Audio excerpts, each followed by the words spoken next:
common sense. That'd be nice. I mean, it's issues that have yet to be discovered are really silly on public. I've never seen A that. true kelp? You can get them. Get the Irish Pheasant. Valerie, Oh, fancy you come in. I'm good. I snuck in. Where here? Same thing. I saw my kid You're a stealth like that. riding her bike down the Howell, and I was texting Valerie, the other Valerie, Uh, and I said, I'm rethinking those peelings. She said, too soon. A little chilly.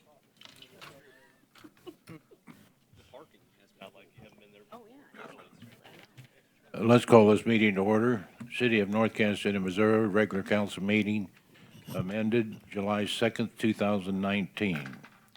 Could we have a moment of silence?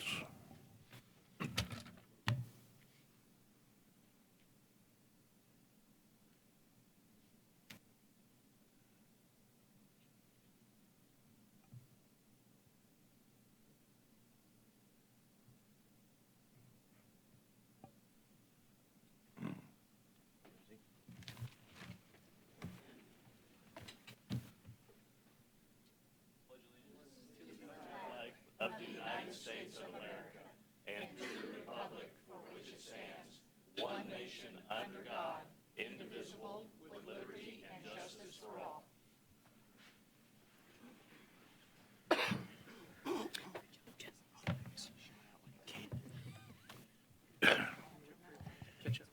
We're going to change things around a little bit on the agenda. We're going to take everything on the consent agenda and put it onto the regular agenda. Comments from the public? Oh, wait a minute. Mayor, I need a motion Oh, on the okay. agenda. We have a motion? I move all the consent agenda items to the regular agenda for this meeting. Second. All in favor? Aye. Opposed? No. No. Okay, I need to know who said no. And Zach. Say no as well. Four noes. So there's 4 noes and 4 ayes. So it's your call, Mayor. You're the tiebreaker. I advise. Okay. Which way did you? Oh, him? Aye. Oh, okay. I couldn't hear. Okay, comments from the public? Step right up here. I've got some visual aids I need to hand out. All right. Would you like me to, you want me to pass them out while you talk? Thank you, sir.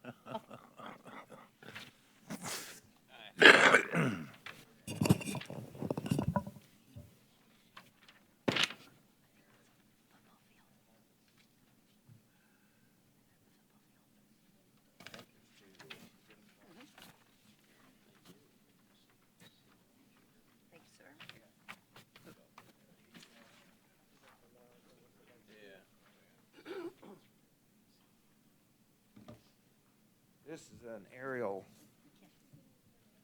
My name's Burton Knox. I live at 1000 East 25th Avenue. And on this map that I've handed out, if you'll see where the triangle area is, that's the shot put area. 25th Avenue is the street that you see running diagonally below that triangle. To the right of that triangle is what begins an L-shaped piece of area that's going to be the what this discussion's about. The end of that area terminates 8 houses over from my house, which is there at 1025th Avenue. Many years ago, and I don't know exactly what year it was, but Pat, I think you're the only one here that was there when that happened, when they developed the dog park, wagon trails, whatever year that was. After that was incepted, shortly after I'd come down here and complained about there being terrible amount of dog feces on this vacant lot here beside this shot put area. The city developed dog parks specific for that purpose, 4.7 acres over there that doesn't have any residences around it. So I'm going to be as brief as I can to describe what's going on here, but there's becoming a problem again with this property. It's being targeted by people late at night, specifically so they can go in there and not pick up after their animals. And there's again beginning to be a problem with dog feces in there.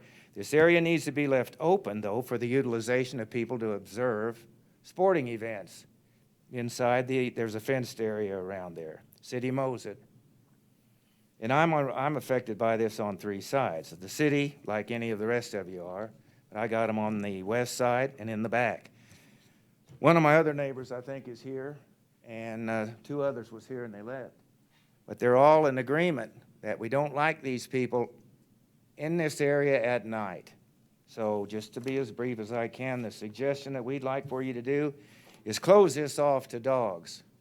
That makes it conducive for the people that want to watch the sporting events. They don't have to worry about stepping in dog feces from the people that sneak in there after hours at night. Now, granted, some people do utilize this as their own private dog park, and believe you me, I've confronted some of these people and asked them if they don't mind picking up after their pets. I get cussed out, and they get aggressive about using it. It isn't my place to have to deal with these people. Recently, just before graduation time, I was awakened at 1 o'clock in the morning. I called Richard and I called Zach and let them know about that one. The guy got He didn't aggressive. call at 1 o'clock in the morning, guys. No, I didn't call at 1 o'clock in the morning. I called after.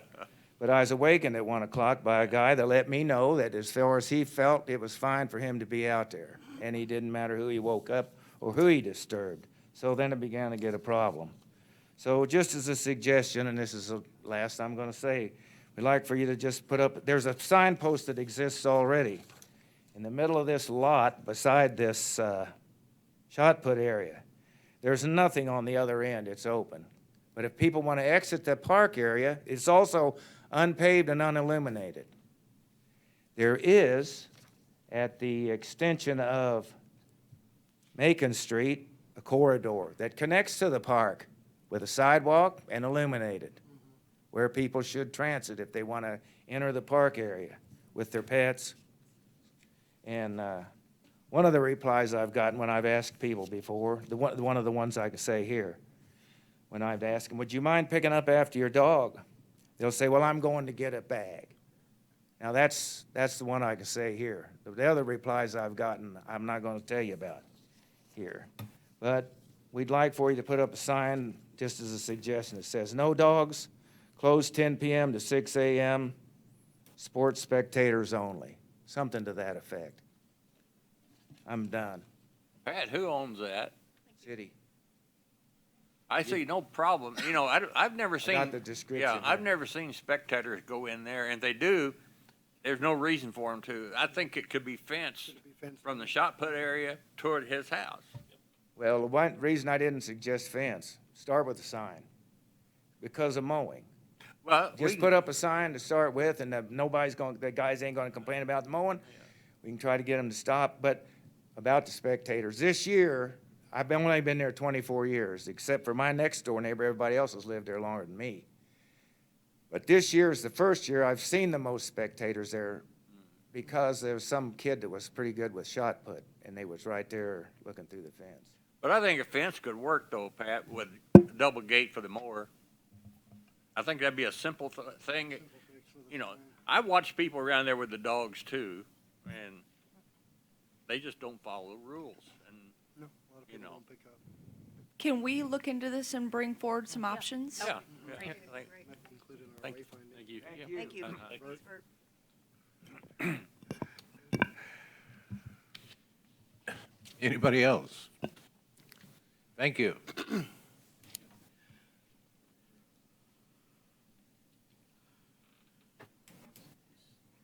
Rich Gross with the Business Council. I just wanted to draw your attention to the business directory, which hopefully you've seen by now, and particularly the list and map of destination attractions, which we have many, and the most recent newsletter, which hopefully you also have, and featuring an article about the great community use of the YMCA. There's some great things happening there. Thank you, Rich.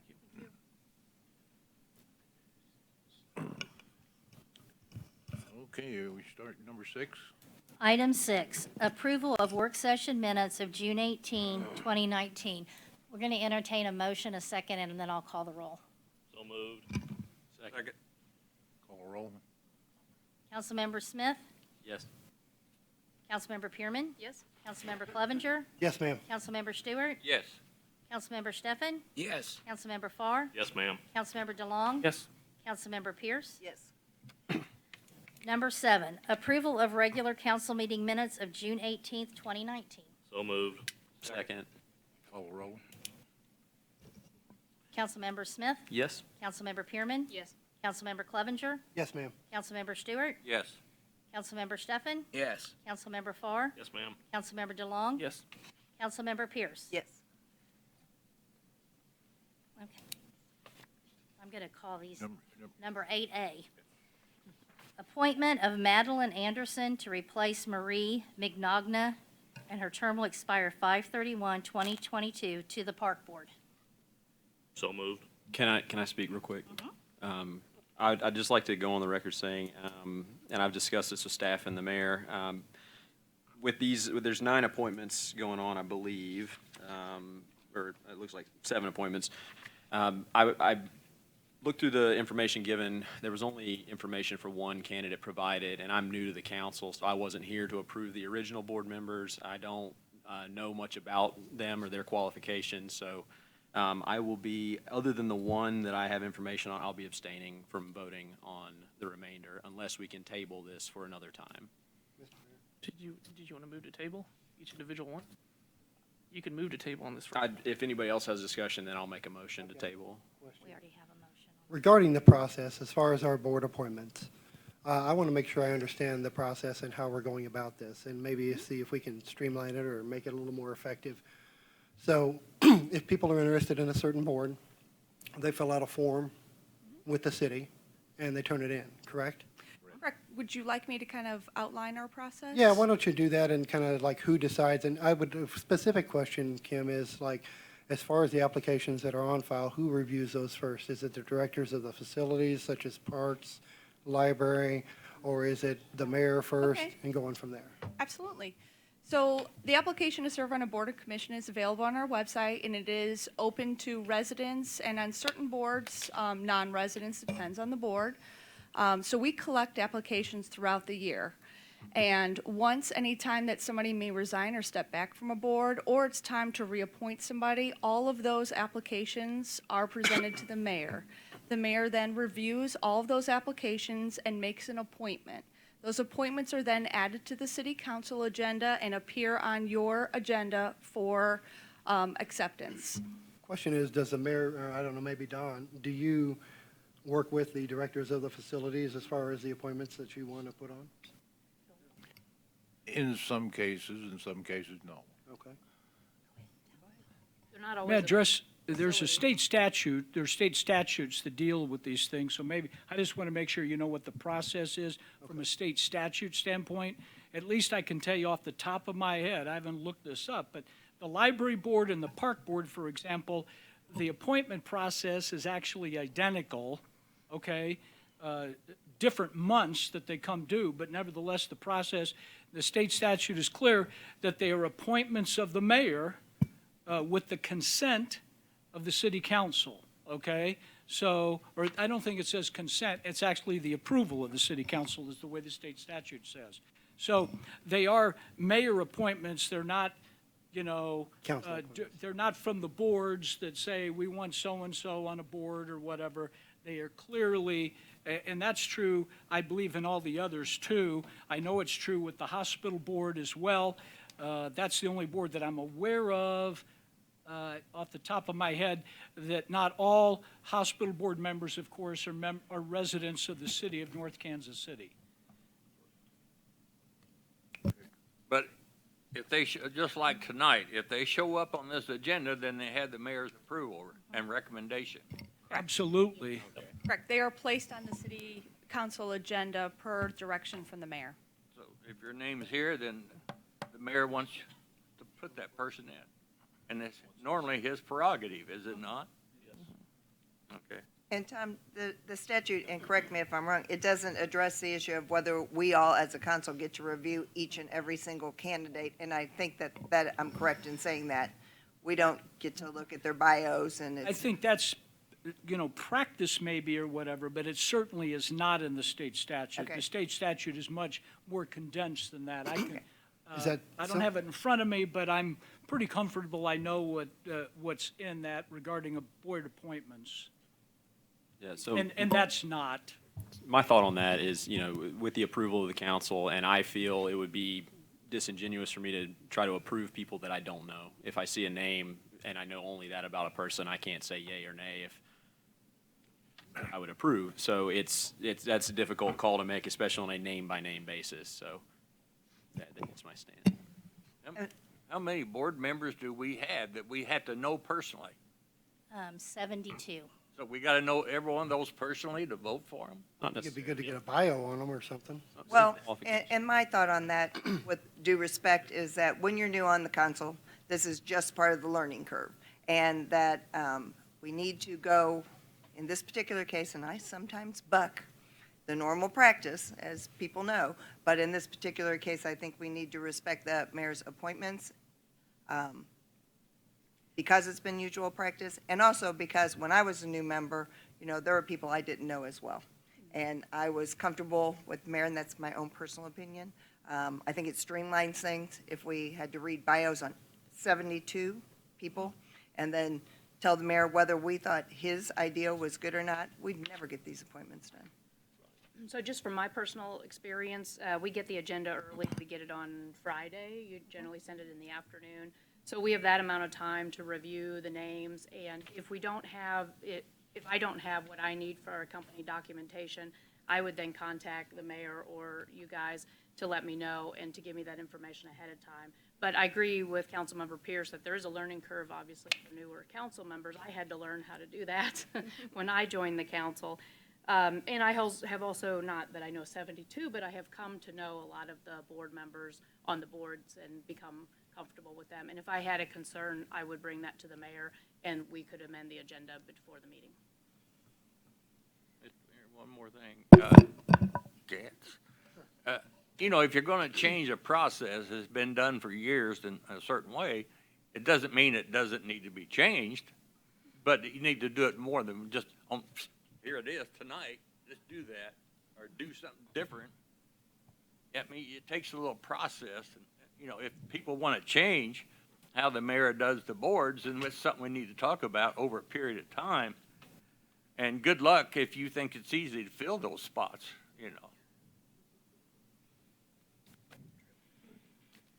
We currently have a motion on the floor.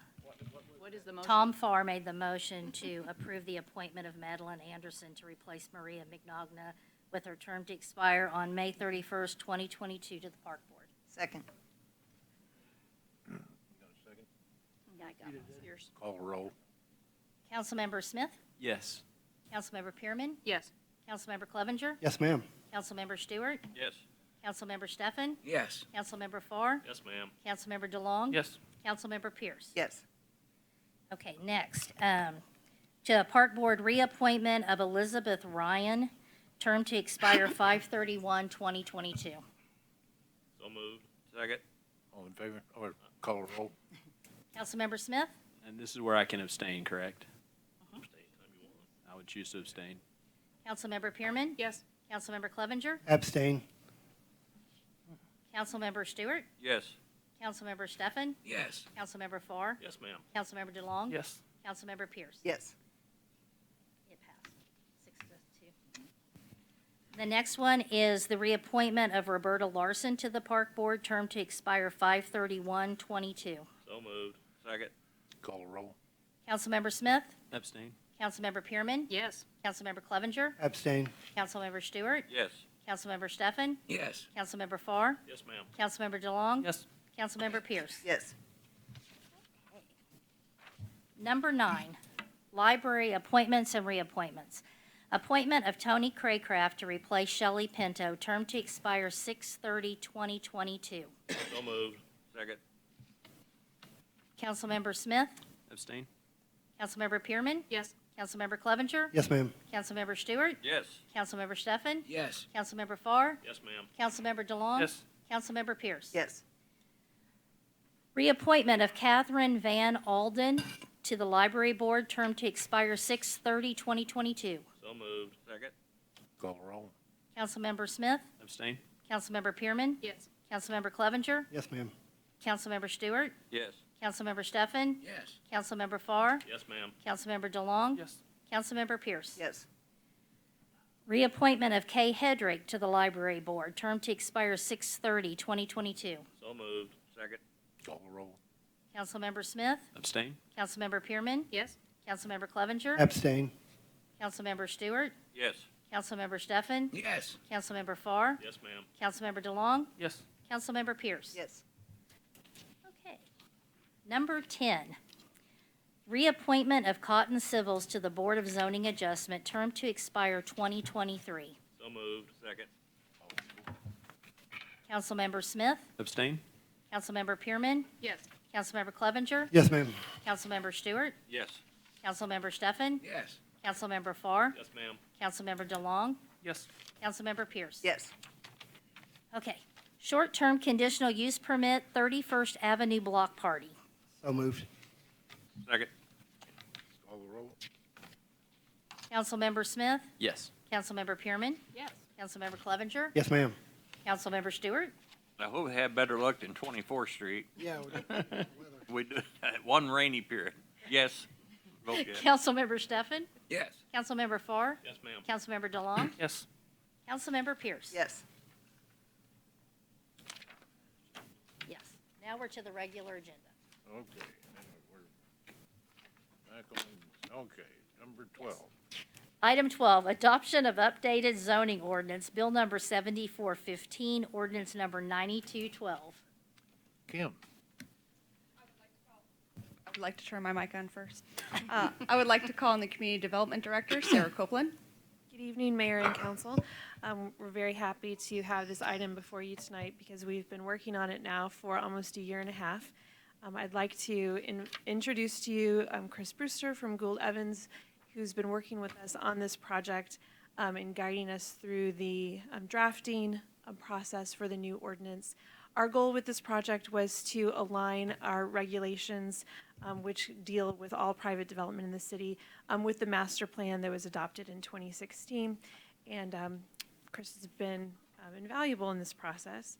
And somewhere in here we have his presentation, and he's going to give you the overview of what's contained in the ordinance. Good evening, Mayor and Council. Thank you. Happy to be here as well. It's been great working with the community and particularly staff and our advisory committee and planning commission. I just want to run through some of the quick project overview, hit the major themes of what the project was about, some of the key changes and why we're recommending them, and then cover our public engagement strategy, which you all were a part of at some point. When the RFP came out to do this, the reason the city was taking this on was, the big reason was to align the zoning regulations with the master plan that you completed in 2016. So we took an approach that built on all of those policies. We built an engagement strategy. Development regulations are a little bit different than typical planning projects. The community involvement needs to be a little different. We don't expect every citizen to read development codes, but we want them to be informed. So we took a little bit of a different strategy than you may have had with community involvement, and I'll cover that in the latter segment of this. But your plan had a very strong calling for improving urban design, placemaking, both in your existing well-valued places like downtown, but also in new and emerging places. And then, the next slide will go through some of the key themes. This is our approach. As Sarah mentioned, it's about a year and a half we've been working on it. So we're at the red arrow at the end. That's a good thing. But we went through a number of very iterative steps. We got about halfway through the project before we even began to write or revise the development code. And so there's a very intentional reason for that. We want to build an understanding and make sure everyone's on board with some of the directions we had. So next slide, please. The master plan, again, we took all of our marching orders from the master plan. You all spent a lot of time on that. The statutes require that your zoning be in accordance with the master plan, and so again, those were our marching orders. These 5 things were very strong themes in your master plan, so the code should reflect this. Grow business opportunities, be friendlier to businesses, particularly when they're aligned with a lot of the planning principles behind it. Expand population, more housing opportunities, more paying attention to demographic shifts and what that means to the housing market and types of housing you need to be building.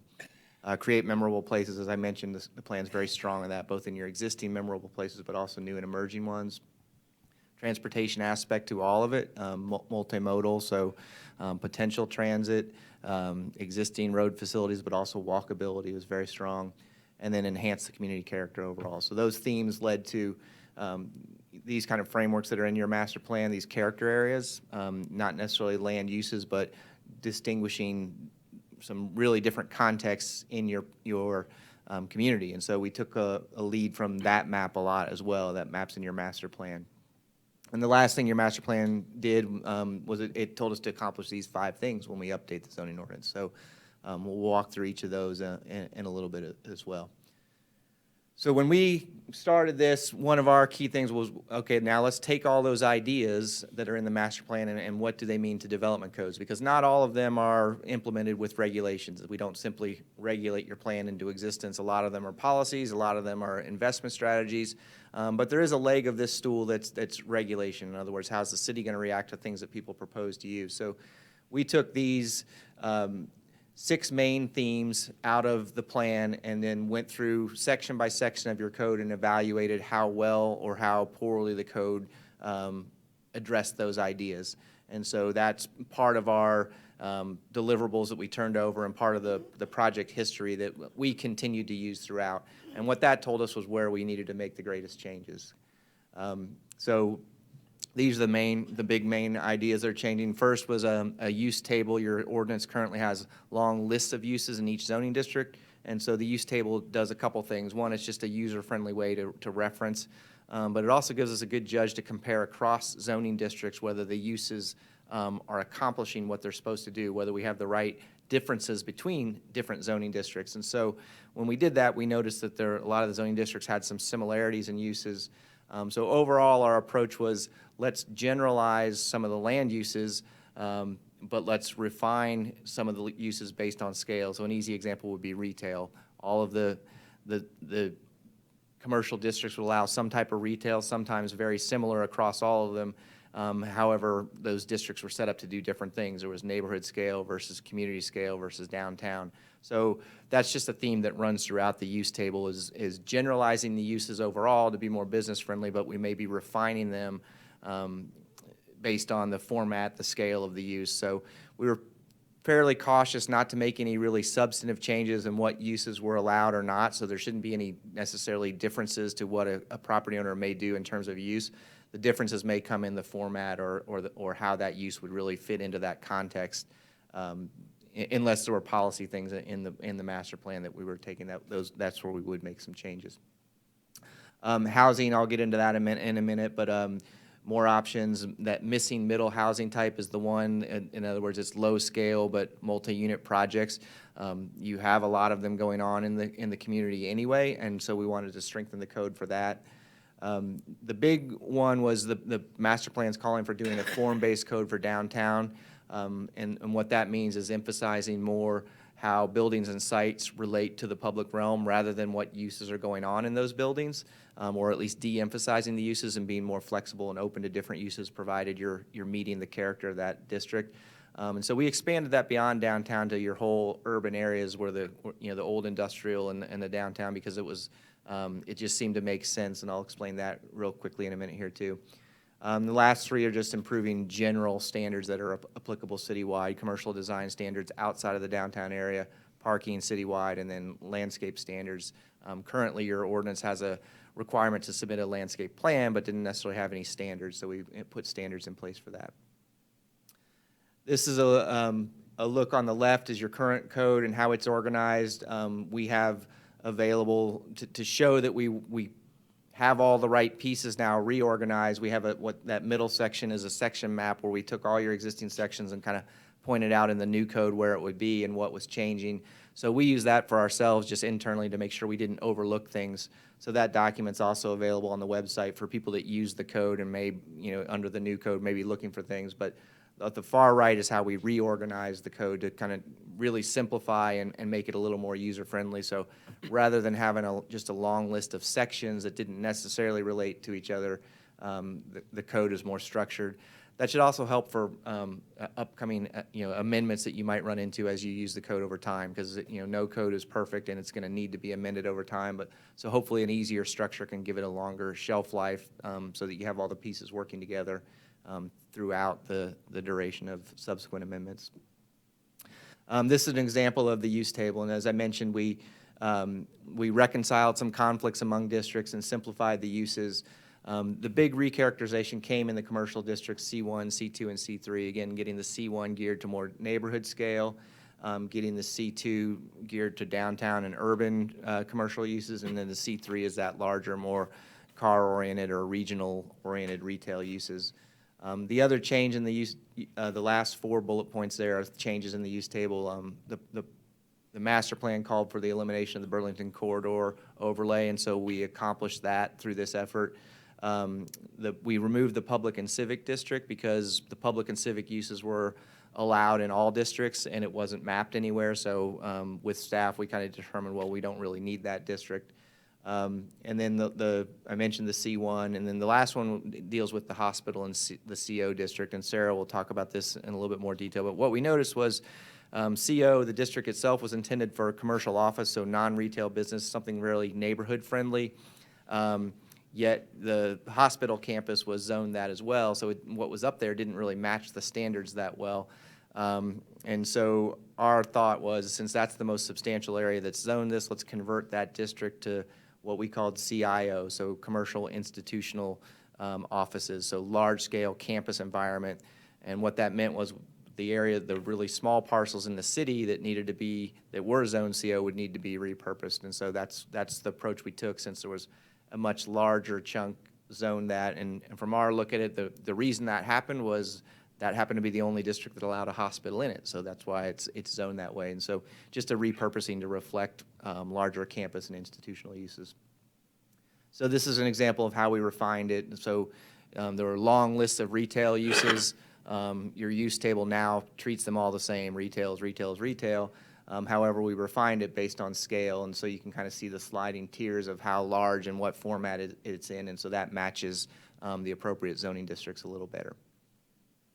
With housing and neighborhoods, what's shaded in red there is based on your current development code, and so that's an effort to show that for all of those districts, there are really no changes. What you could do before, you could do now. The next slide shows the new elements that we're adding. So these are those missing middle types that I talked about. So row houses, small apartments, those types of buildings that are prevalent in Northgate actually didn't have an easy path. And so since your master plan called for improved housing choices, we needed to find an easier path. So we chose the R4 zoning district. It's your least mapped district of the residential one, so we weren't making wholesale changes. It's something that's already on the ground, but it also was the district that more closely aligned with these types. And in fact, some of the existing R4 had some of these building types in it, and they just didn't meet the standards. So the next slide shows an example to our approach. So we took a building type approach rather than a density approach. So it was all about the scale of the buildings rather than necessarily how many units they have in it that make them fit in. So a lot of those building types on there would result in really high densities if you did the math, and none of your zoning districts at the time allowed those. And so that was our approach. The next slide shows, and again, we're taking a cue from Northgate happened through a planned district because of this, because there wasn't a good residential zoning district to allow it. So now you do have one. That's not to say you won't ever have to use a planned zoning district, but the standards are now geared towards more of this type of housing.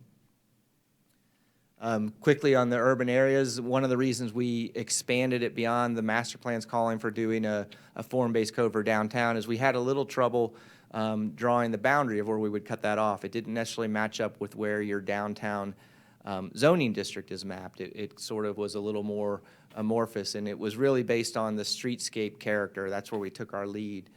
So the next slide shows we were regulating by frontage types. In other words, how does the building and site greet the street, whether that's very walkable and pedestrian scale, or whether that's very open to the most intense industrial use. You have that transition all throughout that area and everything in between. And so we mapped the area. We went through, and the next slide shows some of the building types and the relationships we looked at. And so that filtering led to these categories of street types. And so we went through and mapped them all, had a lot of discussion with stakeholders on this of where they would land. And basically what this is doing is this is mapping the reason we were able to get rid of the Burlington corridor is we now let the base zoning districts that are here and existing handle what uses go in are allowed there. And this map and the development standards that go along with it will handle how the building is built and where it sits and how it relates to the streetscape. So it's just two maps basically that could control that whole area. This is an example of some of the standards that are in there. It deals with not only the building's orientation, but what kind of design elements go on it. Again, the difference being a highly pedestrian-oriented street like Armour, a lot more human scale interaction, whereas some of the streets deeper in the industrial area, don't have that, and there's no need for them to have that. So, and then everything in between. Quickly on the parking standards, more flexibility, a little bit more emphasis on how it relates to the streetscape. Again, on that idea of your plan calling for community character improvements, so getting where parking is close to the street, getting better buffer standards. But the big part here was getting, building on some of the flexibility that was already in your code, to be honest. You have a lot of sharing and things, but there were processes and things to do. So we did a little bit more to make those by right, things that made sense to get to the optimal parking number, whether that's on the city's behalf or the applicant's behalf, rather than just assuming that a number we have in the code is the right number. Parking's a really nebulous topic, and so we needed more flexibility. And then the last part, the master plan did talk about having parks and open space dedication requirements, but we didn't think that was appropriate because you're a built-out community, you don't really have that opportunity. However, through site design, we did see the opportunity to get a lot of smaller scale open spaces incorporated into projects, and we wanted to make sure when projects are improving and building those places that aren't very large at all, but they have a lot of value as gathering spaces, that there's a lot of credit being given towards those types of spaces, and so there's standards in there for that as well. This is an overview of our public engagement, starting from kickoff where we're just discussing, a couple of updates with you all through work sessions to let you know where we stood. We worked a lot with the Planning Commission Advisory Committee, 2 extra members that were stakeholders from the community on the residential side and on the commercial side through several meetings, and then public open house a couple months ago here in this room, and then the joint work session with Planning Commission and City Council where we updated you on a lot of these strategies, and we've refined them since then. But it's been a really good process with a lot of valuable input and a lot of people excited about it, which is good to hear. Focus groups with people that brought ideas to it that we were able to get into the code. Not necessarily all of them, but it does help give us different perspectives on things. So be happy to answer any questions you might have. Question, in the staff memo, it's mentioned that the Planning Commission, there was a person who spoke about the residential uses of 32nd Avenue. Can you speak a little to that and what the concern was on 32nd? Well, that's actually a good segue to give you an overview of the map. That's also, oh, sorry, there it is. The official zoning map is part of the ordinance that's incorporated in Chapter 1704. And so when you adopt this ordinance, you'll also be adopting a new official zoning map. This is the entire area of the city. We are making a few changes in the zoning map from the map that's currently part of the ordinance. And one of those is what you mentioned. The property that's north of 32nd Avenue here, when it was annexed by the city, we did not assign it to one of our zoning districts, so it's been shown as unzoned on our existing map. We are zoning the 2 parcels that are owned by the city as R1A. That's our most restrictive zoning district for single-family residential. The parcel that's owned by the Levy District, they requested R4 zoning for that, and so those are the 3 on the north side of 32nd Avenue. So that's a dog park, right? The big area there? This is the dog park right here. Yeah, so what was this concern specifically about that being zoned residential? When they were part of Kansas City, Missouri, they had a commercial zoning district. Oh, okay. And so his comment was that he was concerned about it. but did not request a change to that. Frankly, we feel that residential uses are most appropriate because they're most restrictive. We don't know of any plans to develop that property. And so if a development were ever going to happen, other than a single-family use or some kind of civic use, it would have to come before the Planning Commission and the City Council for public hearing before anything more intense could happen to it. And that's gives the community a chance to provide input on that. Yeah. The other big change of something that's not shown as zoned in our current zoning map is this parcel just north of the hospital campus. It's owned by the hospital. Chris alluded to this, that we're showing this as part of their campus CIO, the new CIO zoning district. We are also making some additional changes. The parcels that are still owned by the city that are part of Northgate Village that have not been developed are being removed from the planned unit development and given a commercial in the case of the property off of Burlington and residential in the case of the block off of Swift zoning district. And we're making some other minor changes that we think are better align the map with the master plan. We are not making any changes where we did not receive the consent of the property owner for property that's privately owned. The other big change you might notice if you look at the zoning map a lot is currently we don't show zoning districts for right-of-way that's owned by MoDOT. Most of the MoDOT right-of-way, like the interstate and Highway 210. In this map, we're extending our zoning district boundaries out to the center line of the right-of-way, which is standard practice. I'd be happy to answer any questions you might have about the map, or if you have other questions about the ordinance for Chris. At the April hearing, there were some letters that were going out to people who their parcel may be targeted for rezoning. Did all of that get resolved, or are there still some that floated out there that you never heard back from? We didn't hear back from several property owners. For example, Wendy's, we sent the notice to their corporate office and never heard back from them. So we did not propose rezoning or any zoning change to property where we did not receive consent from the property owner.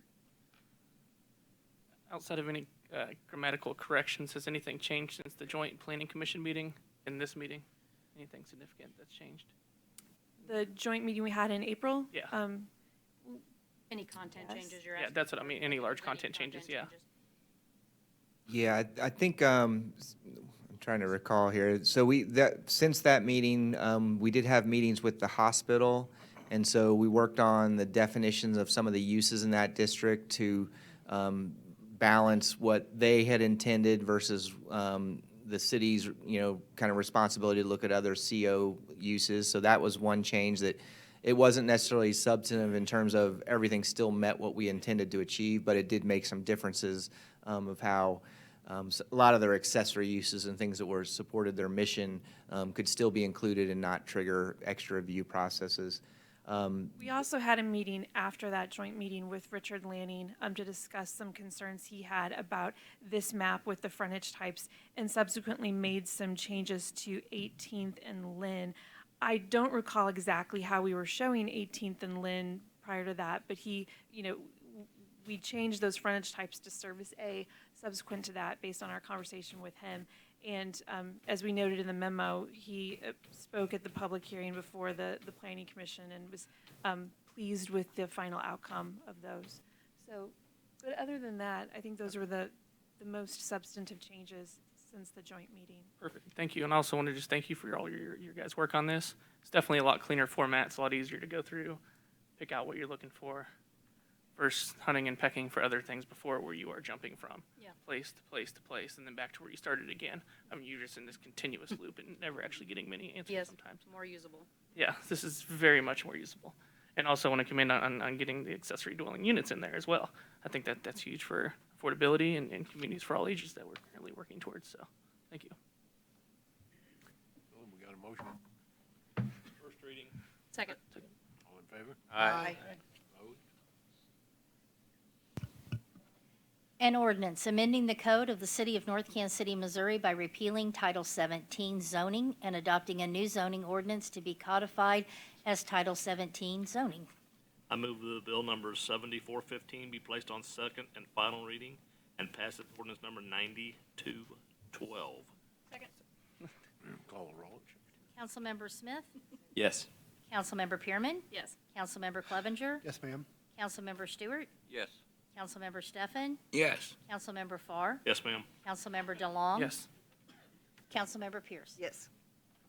An ordinance amending the code of the City of North Kansas City, Missouri by repealing Title 17 zoning and adopting a new zoning ordinance to be codified as Title 17 zoning.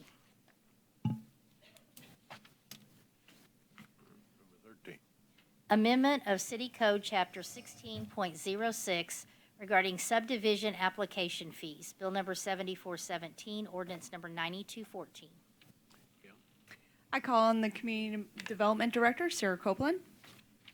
So several years ago, we made amendments to the previous zoning ordinance to remove the listing of planning application fees from the ordinance and generalize that to a fee schedule that you adopt by ordinance when we make changes to the fees. In this amendment, we are proposing doing something similar to the subdivision application fees that are currently listed in Chapter 16.06. They have not been changed, as far as I know, since at least 2009. And so we're proposing removing those fees and moving them into a subsequently adopted application fee schedule that is the next item on your agenda. Certainly, this is more in line with what other cities are doing, and I think it's a good idea. First reading. Second. All in favor? Aye. Opposed?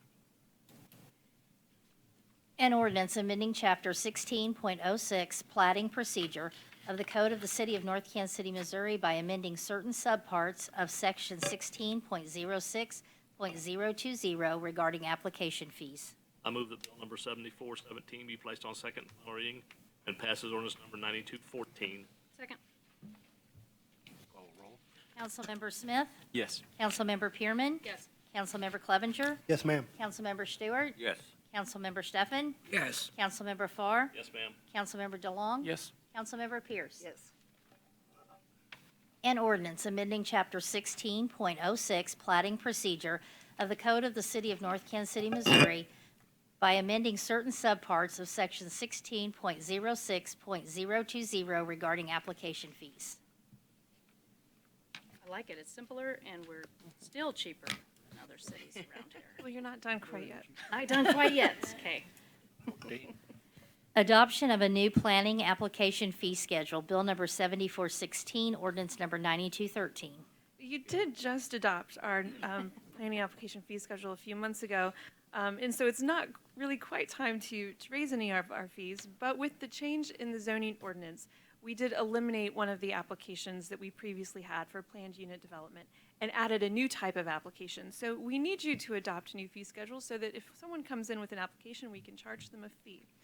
Fees are intended to cover the costs that are incurred by the city in reviewing applications, and so that's our primary intention. We generally lose money on our application fees. The biggest driver behind our application fees is really the cost of providing public notice.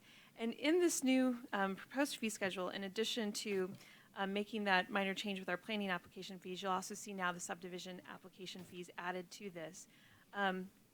As I mentioned, our subdivision application fees have not changed in quite some time, and we are trying to keep up with our general costs.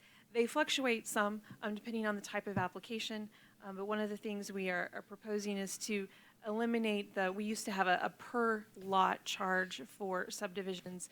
Really, most of our subdivisions are a couple of lots, maybe 3 or 4 at most, and so we're proposing going to a flat rate. I would be happy to answer any questions you might have about our fees. First reading. Second. Aye. Opposed? An ordinance adopting a fee schedule for certain planning and zoning applications pursuant to the requirements of Chapter 16.06 plating procedure and Chapter 17.08 applications and procedures of the Code of the City of North Kansas City, Missouri. I move that bill number 7416 be placed on second and final reading and passes ordinance number 9213. Second.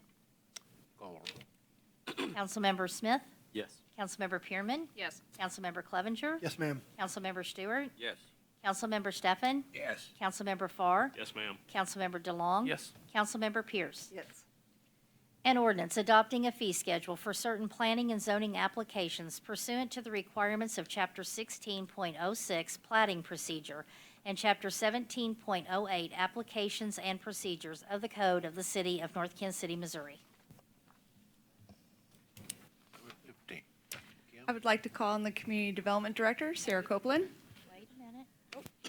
House Street Traffic Calming Bump Outs, Budget Amendment, Resolution Number 19-041. I'm going to wait my turn. Oh, okay. Go ahead. I Where are would- we at? I got lost here. We're on number 15. I know, but, Well, she called on Sarah before I read. oh, okay, all right. Sarah? The agenda item. Usually this happens on the longer agendas. Is it, You is have it time? anything to say? At your last meeting, you directed staff to move forward with a pilot project for traffic calming on Howell Street to add bump outs and pinch points at key intersections. So we have worked with Dwayne. We went out one day. You might have driven by and seen us out putting some cones up and seen how it looked, and if people could still drive through. So we're proposing adding bump outs and pinch points at 3 intersections. At 31st Avenue and 29th Avenue, they would be pretty similar, but to have a bump out on the west side and a pinch point that corresponded to it on the east side. You can see the plan there that would hopefully slow down traffic.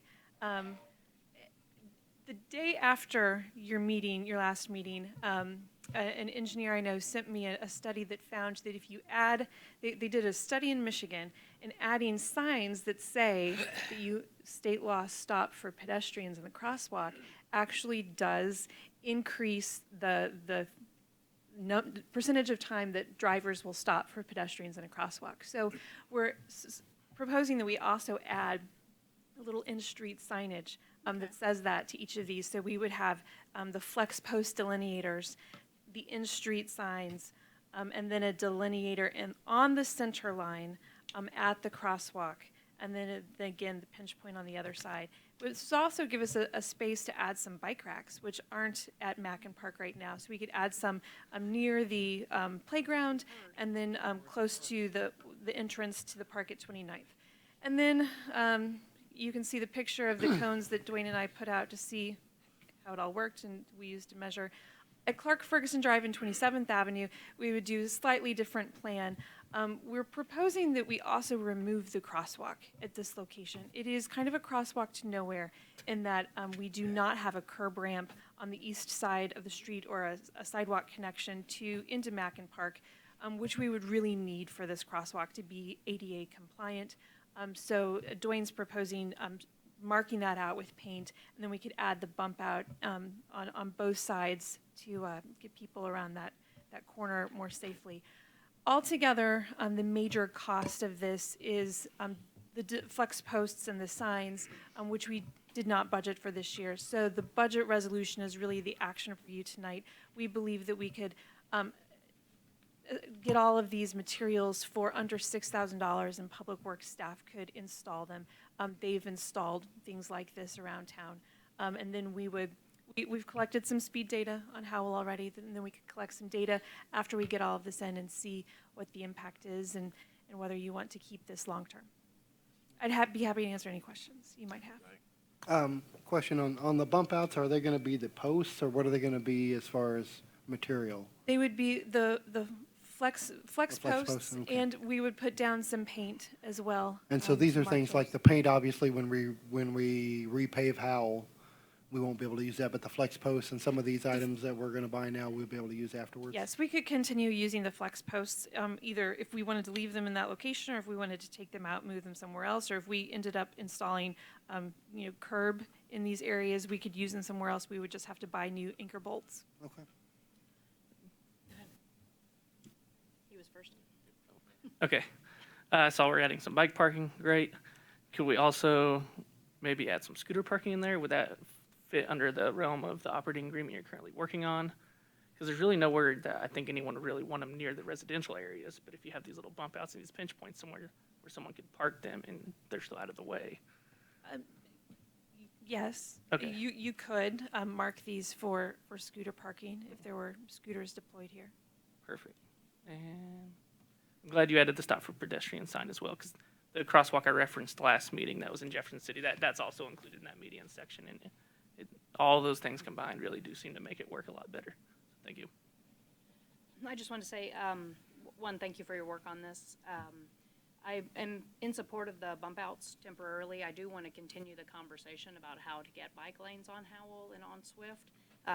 Just when I was coming here today, my daughter and friends are biking along Howell, and what scares me about that is they're biking behind those cars that are going to back out potentially from Mackin Park. So one day it won't be my kid, it'll be someone else's kid, and I just want to move forward and keep talking about how we can get some sort of better, safe bike lanes on both of those streets. But I'm happy with this compromise for now, and I think the bump outs will look fine. So. Is biking permitted on that sidewalk there adjacent to Mackin Park? Because there's a sidewalk and then a walking trail that are like parallel to each other. Are people allowed to ride bikes there? Biking is prohibited on the trail inside Mackin Park, Correct. the asphalt trail, but it's not, I don't believe, on the sidewalk outside of the fence. Okay. Could that be marked for bikes and then people would walk on the path and then bike on the sidewalk area? Maybe if it was widened, they need to get to their cars, which is why they generally walk on that, but maybe there's some options there. Sure. Generally, shared use paths that are intended for both walking and bicycling are wider so that it's easier for people to pass each other, whether they're on a bike to pass a pedestrian Sure. or vice versa. And I like the signs too. I forgot to mention that. Thank you for that. Move to approve. Second. All in favor? Aye.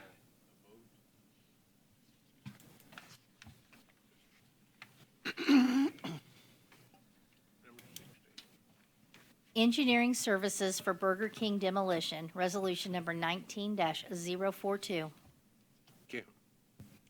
Can I'd we like to start call- right away? Notice I paused. I'd like to call on the Community Development Director, Sarah Copeland.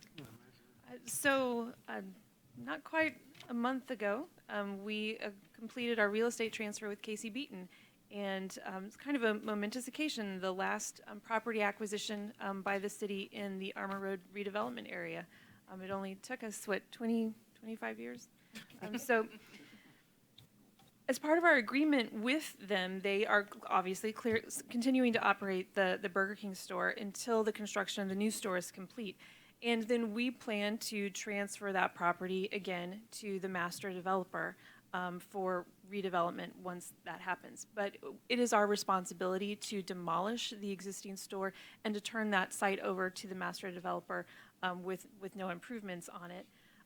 We are trying to basically get our ducks in a row so that that demolition can be accomplished as quickly as possible once the Burger King relocates. So this task order with Olson is for the preparation of demolition plans that we could put out to bid to have a contractor ready to go.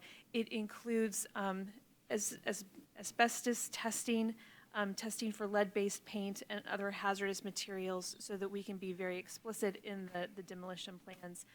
Also, bidding assistance for identifying a contractor, and construction or deconstruction administration and inspection services. At this point, we don't anticipate that this demolition would actually occur until sometime this winter. But as I said, we would like to get the plans out to bid so that we can identify a contractor and have them under contract and basically ready to go as soon as the building is empty. Tom? Two questions, sir. Number one, 3 or 4 weeks ago, I saw construction equipment being dropped off there for them to do it. Now it's gone. So we're in no hurry to get the new one built. Well, they had two separate contractors, really. They had one contractor doing the grading, and then a separate general contractor will be constructing the new store. My understanding is that they intend to mobilize next week. And number two, I'm sure the police department and the fire department would like to play in the building before it gets demolished. Can we make sure that they have that opportunity? This will really be a timing issue. We can look into that. There is a bit of a timing constraint, but we can definitely look to see if we can make that possible.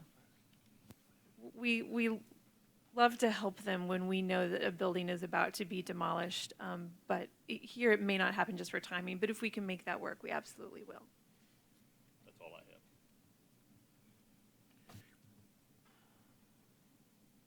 Move to approve. Second.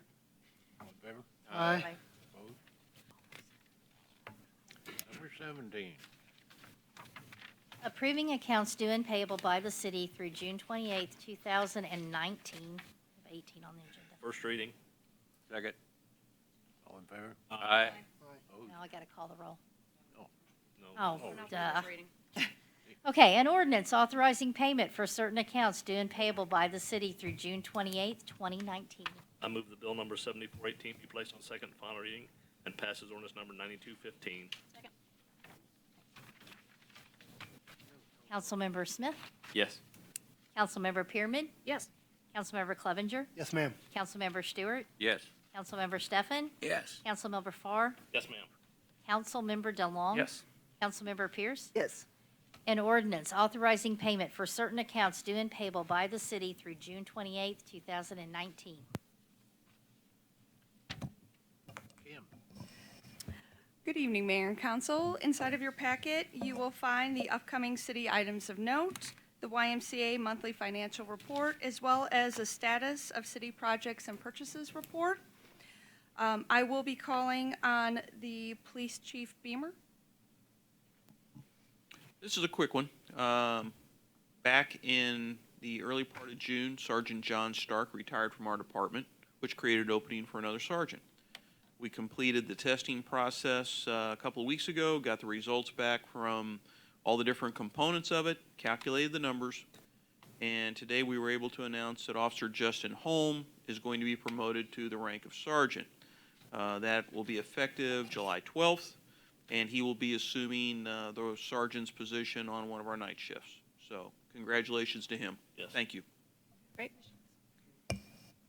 No problem. I would also like to call on Public Works Director Pat Hauber. Yeah, just giving a brief update on the water main break that we had on Armour Road in Clay last Wednesday. You know, pretty much all day our crews were searching for shut-off valves, and they were either broken or they didn't shut it down all the way, so we had to shut down the plant. I think that was a lot of information to the council about that. Upcoming, we're working on a plan to, we have 3 different valves that need to be replaced, and we're working on a plan for that. We'll get back with you on our plan. We met today with the contractor. It's made more complicated because of the valve situations that are breaking and very old, and when you turn them, you're not sure if you're going to get them to turn off. So that's about all I can say about the project at this point. I would also like to remind any council members that would like to attend the Housing Summit on July 19th to please let me know, and I'd be happy to RSVP for you. And Mayor, I will turn it over to you. Okay, then I guess Jesse, All right, a couple things from me. First, thanks to Sarah, all the work you did on the zoning ordinance. It blows me away how much has been done with that, so thank you for spearheading all that. And Kim, while all this ruckus has been going on with water and internet and all that, thank you for prioritizing communication and getting the word out to the public and to us and just keeping everybody in the loop. That's much appreciated because we start getting questions and then you just point them to, you know, wherever you've put it out there at a lot of different places, so thank you. A couple questions. I was reading through the newsletter and I noticed that there's a cancellation fee for if you want to rent one of the pavilions or whatever they're called in the park. There's a $25 cancellation fee no matter what happens with weather or anything. I was curious if that has been discussed in a while. It just seems like that might prevent people from wanting to book in advance, or at least to put it on the radar if that's not been discussed. So that was a decision made by the Parks Board. Okay. We do not govern that. Okay. So, I mean, I can ask to see if that's impacted their reservations, but that was a Park Board decision. Okay. Thank you. And then I was driving down Armour Road the other day, and I know a lot of this is temporary. We're getting through the growing pains of the redevelopment. There's a spot right in the middle where I believe the island crosswalks are going in, and some of the cones have kind of drifted out into the driving lanes a couple different times. I had to swerve around them and almost hit a large truck that was coming by. So I don't know who to mention to, just to make sure that those stay as close to the edge of the lane as possible. We'll talk to the contractor about being more on top of those. Okay, and then the last thing, and I want to just address it to the council, with the voting on the board members, I'm not trying to rock the boat, I promise. I'm just trying to learn, and unfortunately, I would hope that if someone can help me out with a better way to communicate that. I know that we're not supposed to talk off record. Everything is supposed to kind of be out in the open, and I don't really know the right venue to have that discussion. So I'm trying to learn and understand, and I would hope you guys would have some patience with me. And if you'd like to address any of those concerns with me off here, come to me one-to-one, and I'd be happy to chat with you. That's all. Just a couple things for me today. One, I'd like to say congratulations and thank you to the new and outgoing board members for your service so far and your service in the future. It is a volunteer position, and we understand it can be challenging and you don't have a ton of time, so we appreciate your involvement in our boards. And the second thing I wanted to say is I noticed on the YMCA financial report, we are making money on the YMCA, which is amazing. It's not really a profit center, but that's amazing. We're actually kind of breaking even, and actually, so it's doing great. And anybody who's worked with me the past five and a half years knows that what I like about this community is when we work together and collaborate and move forward, whether it's business, residential, everyone. And so this YMCA and the work that we've done together on that is just amazing. And not only was he's saying before about the YMCA and the community programs, but whenever I go in, I get the equipment I need. I can work out. I don't have to wait. But at the same time, we're actually turning a corner on that YMCA, and I think they're going to take it to a whole new level. So very excited to see all that, and that financially it was a good decision for the city. Thank you. Well, I'd like to echo your comments, Valerie, on the YMCA. I was going to bring that up. I mean, they've only had 1 month that's lost money. It was lost quite a bit. I mean, 45,000 some odd, but the other months they made pretty good money. So they've really done a good job managing that facility. I mean, certainly there's room for improvement on everything, but it was a good financial decision for the city. So definitely glad to see that the YMCA is going great. I want to congratulate our parks department on the good movie in the park and the night out at Mackin. They had a great Arts in the Park festival as well. Also wanted to echo Councilmember Smith's comments to our staff about keeping us informed on what's going on with the water breaks and the line issues and things of that nature. So that's very helpful. Regarding the board appointments as well, I can certainly see, again, we're not trying to single anyone out, but I think the process, we need some more communication as far as resumes or bios on the people that we're going to be voting on. And, have a further discussion on the process, I think would be healthy for that. And certainly appreciate all our board members that are willing to step up. A few of them I had to abstain on because I have a personal relationship with those and I didn't want to have a conflict of interest, and so that's why I abstained. Other than that, good luck to 31st, like Richard said, good luck on the 31st Avenue Block Party. I hope the rain holds off, should now, so. Thank Do you want to be invited? I'll come. Want me to see what I can do? I will come if you. Okay. Put in a good word. I think I'd like to note the outage on our internet was vandalism again. I think both times vandalism. It's sad that this vandalism happened on the bridge, where it crosses. I thought was funny though about it is I got an email telling me it was out. Of course, I didn't get that till it was back on.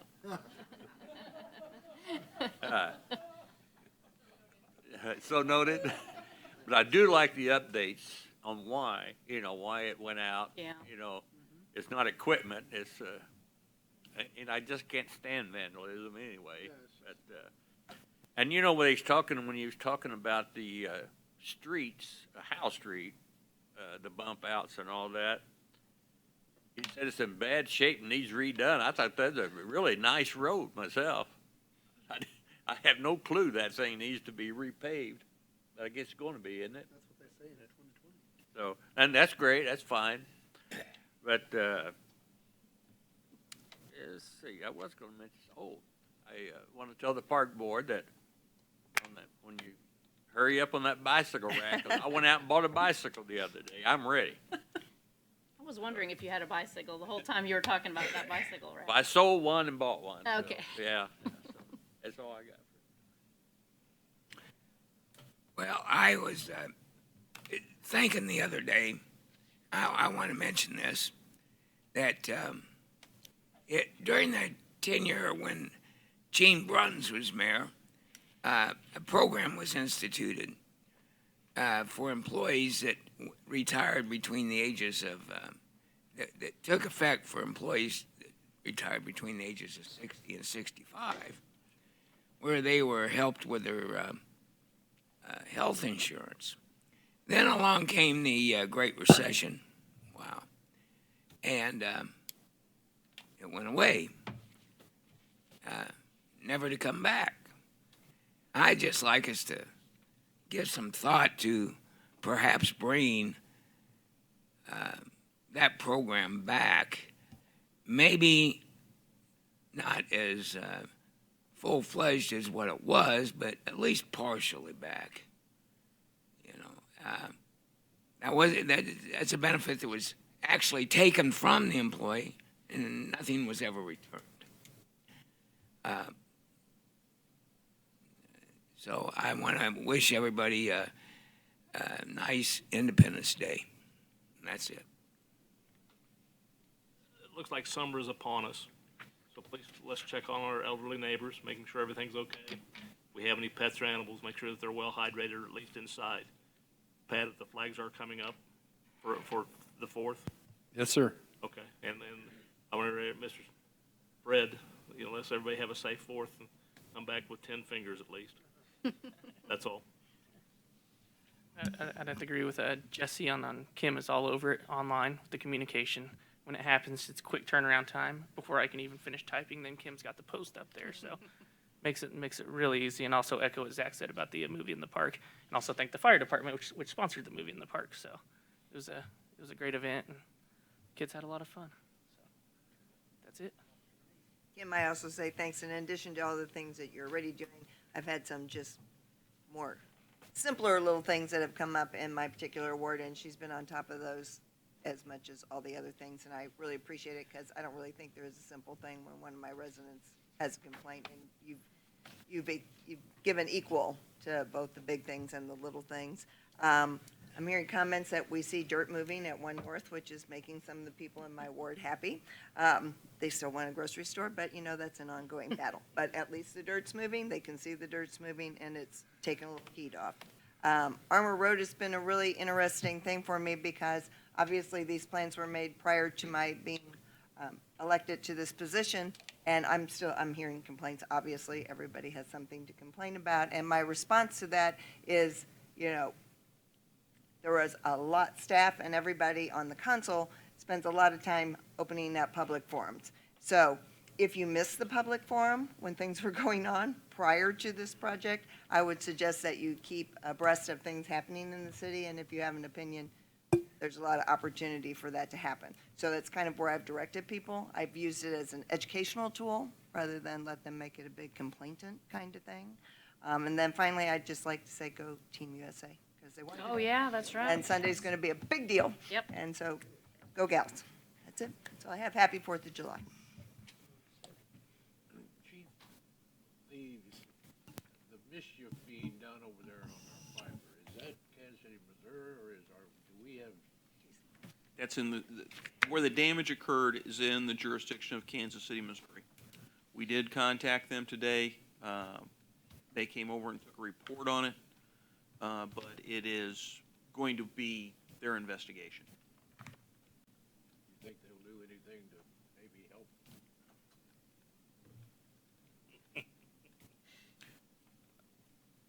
I'm sure they'll do what they can. Okay, that's all I got. Oh.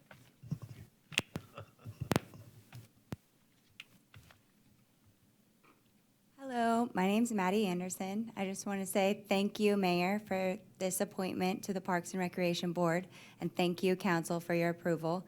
I care very much about this community and look forward to serving. Thank you Board. for your service. There's two girls right there that want to talk to you. Move to adjourn. All in favor?